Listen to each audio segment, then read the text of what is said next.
Let's do a Junkwax break, 1991 Upper Deck NFL Football Premier Edition. Long ago, when I was a kid, Upper Deck were some of the most coveted cards for any sport. Those times are no more. I guess these cards are all sorts of directions. All right. E.J. Jr., Robert Blackman,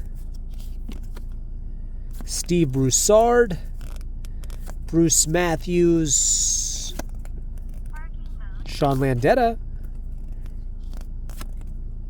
Felix Wright, Keith Byers from my Eagles, Junior Seau, very nice, Don Mosbar, and William Frizzle.